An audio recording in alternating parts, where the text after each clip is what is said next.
Top quality और consistent performance के लिए सिर्फ सिल्वर पंप नाम याद रखना। નીચાણવાળા વિસ્તારો પાણીમાં ગરક થતા મુશ્કેલી પણ વધી છે। લોકો પગપાળા જ એક સ્થળેથી બીજે સ્થળે જવા માટે મજબૂર બન્યા છે। મહારાષ્ટ્રમાં ધોધમાર વરસાદ બાદ નાલા સોપારામાં સ્થિતિ વણસી છે।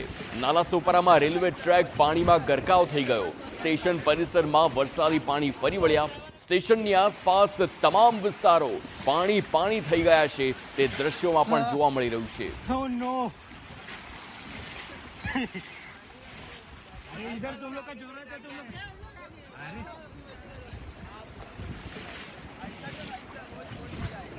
તો આ સાથે જ થાણેની વાત કરીએ। થાણેમાં પણ આખો જે પાણીનો પ્રવાહ તેમાં કાર પણ આખી ડૂબી ગઈ। બ્રિજ નીચે ભરાયેલા પાણીમાં કાર ગરકાવ થઈ જતા દ્રશ્યો જોવા મળ્યા।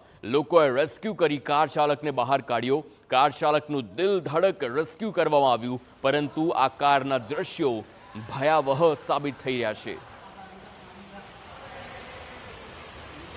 તો આ પ્રકારે જ્યારે થાણેમાં વરસાદ અને તે વરસાદમાં આપ જોઈ શકો છો કે અંડરગ્રાઉન્ડ કારનું પાર્કિંગ અને તેમાં આખી એસયુવી કાર ડૂબી ગઈ છે। એટલી હદે ડૂબી ગઈ છે કે તેનો કાર ચાલક છે તેને પણ બહાર કાઢવામાં મુશ્કેલી પડી રહી છે અને દિલ ધડક રેસ્ક્યુ કરવામાં આવી રહ્યું છે। આપ જુઓ કેવી રીતે કેટલાક લોકો કાર પાસે જાય છે અને ત્યારબાદ કારના રૂફ પર ચડી ગમે તેમ કરીને એ કાર ચાલકને બચાવવાના પ્રયાસ કરવામાં આવી રહ્યા છે।